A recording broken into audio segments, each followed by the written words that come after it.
One of the other areas that I think is a focus school, or any district really, whether you're a focus school or not, is really taking a look at your data and taking a look at districts who are similar to you and how they're performing.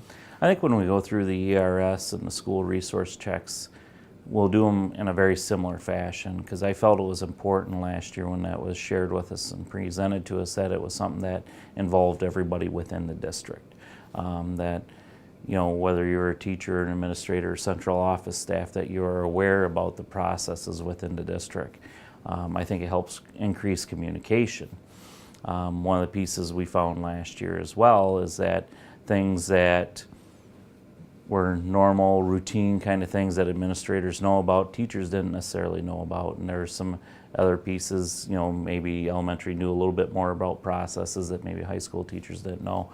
So I think that also helped my administrative staff to know what areas they need to focus in on to communicate with teaching staff, and things that we need to do as a district to make sure we're communicating to everybody. One of the things we took a look at out of that is I chose last year to do our staffing process with my district leadership team, which includes principals, teachers, counselors, social workers, and take a look at, okay, this is the staff of Bath Community Schools. This is what we can afford to run and pay for. This is how much money is available to provide interventions.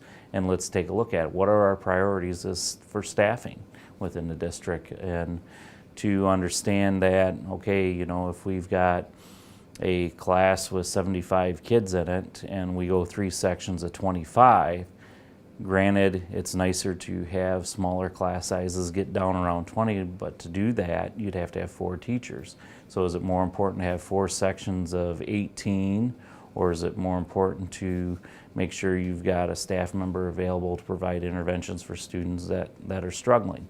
And taking a look at those pieces and having that communication piece. So, you know, that's something that in the past and traditionally in most areas is pretty much done administratively. Sometimes you have some conversation with your union leadership about how you're doing things, but I wouldn't say it's as broad and communicated as well as what we did at this past year. So hopefully everybody has a little better understanding of what that process is, and that there is some reasoning and methods to why we staff the way we do.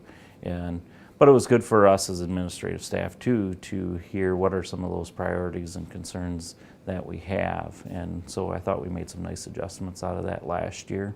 One of the other things that we've done is we've really tried to go and work with our neighboring districts and identify areas where we've had some of our larger gaps, or maybe some areas where we're not performing to a level we'd like to perform at, and start having conversations with districts with similar demographics and that are similar to us, and find out what are they doing that they feel allows them to be a little bit stronger in those areas, whether it's in math or science or social studies or in reading. Why are your achievement gaps not as large?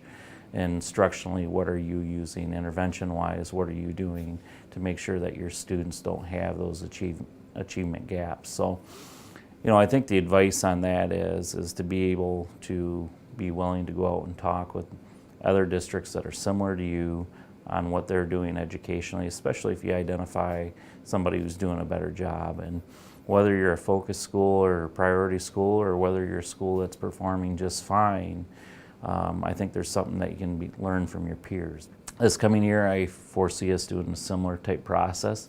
I'll be actually very excited to see what the data looks like, because there should be some areas that definitely should have some increase in information, because that information should have been communicated back and to all areas, so people have a little bit of a better idea on how we do things and why we do them that way, and where their opportunity is to give input. So I hope to see that some of those areas that we addressed this year hopefully are a little bit stronger and have made us better as an educational community.